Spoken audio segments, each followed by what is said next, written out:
The Infinity Saga is over. The MCU is moving on to Phase 4. Feel old yet? Of course, this means that we can now officially start getting nostalgic about the first 3 phases. The highs, the lows, the connections, the revelations. Did it all tie together the way that Kevin Feige and the gang said it would? In this video, we'll be taking a deep dive into Phase 2, looking back at its biggest moments and examining the ripple effects that are still being felt in the MCU today.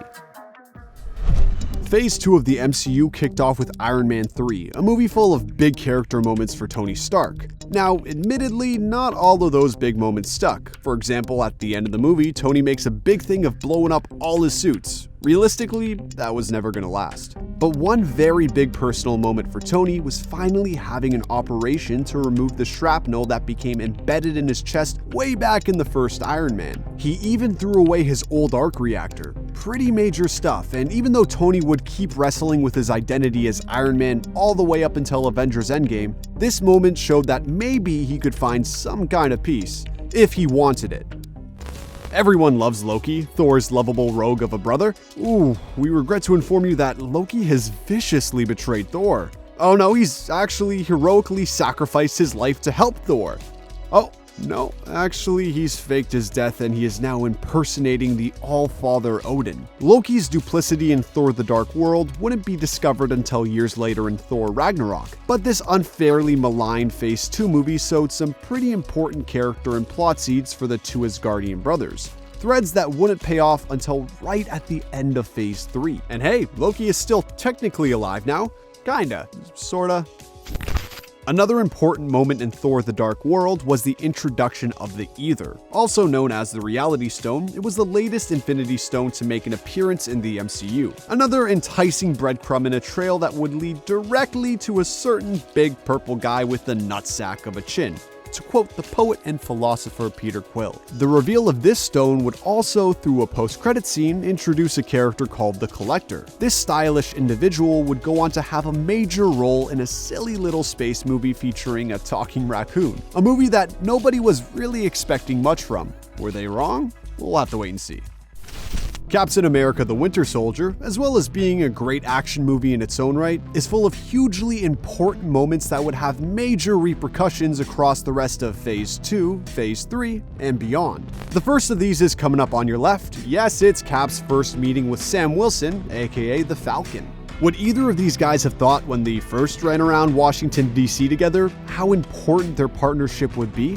A friendship that would see them team up as Captain America and the Falcon, then as Avengers, then as Secret Avengers, with Steve eventually bequeathing his shield and his duties to Sam. And now Sam is officially the new Captain America. It all started here. Why, Mr. Barnes, is that a state-of-the-art cybernetic arm, or are you just happy to see us?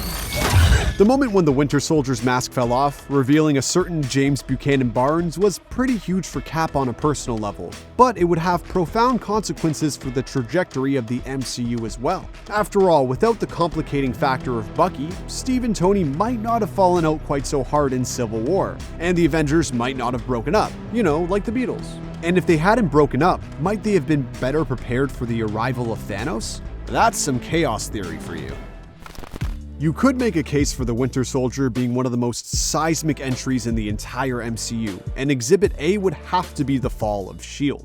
Up until this movie, we were all used to the Strategic Homeland Intervention, Enforcement, and Logistics Division being occasionally bumbling and sometimes antagonistic, but ultimately a force for good in the world of Marvel. That all changed with the reveal that the organization had been infiltrated at its highest levels by none other than Hydra. The big fat freaking Nazis? And then by the end of the movie, no more S.H.I.E.L.D. at all, which would have major repercussions, not just in the movies, but for a little show called Agents of S.H.I.E.L.D. This may seem like a small moment, because it was, but the implications were huge. When explaining to Steve and Sam about the nature of Project Insight, the sleazy and skeezy Jasper Sitwell said that part of the project involved identifying individuals who were potentially powerful or dangerous. That way S.H.I.E.L.D., or Hydra, could keep tabs and swoop in to neutralize them if necessary. One of those individuals of interest? A certain Stephen Strange. And with those two words, fans realized that before long, we would be seeing the Sorcerer Supreme on our screens. A pretty important element of Phase 3, we would argue.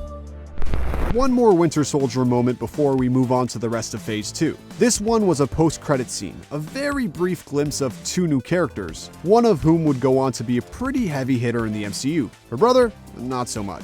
That's right, it's the Maximoff twins, seen here cooped up in a Hydra cell, still being tested by Baron Wolfgang von Strucker. We wouldn't see these two properly in action until Avengers Age of Ultron, but the chilling glimpse we got here suggested two pretty powerful new figures. And as we all know, Wanda would have a pretty major role in the series going forward. As for Pietro, well, let's pour one out for nobody's favorite version of Quicksilver. What? Come on, you know it's true. You didn't see that coming?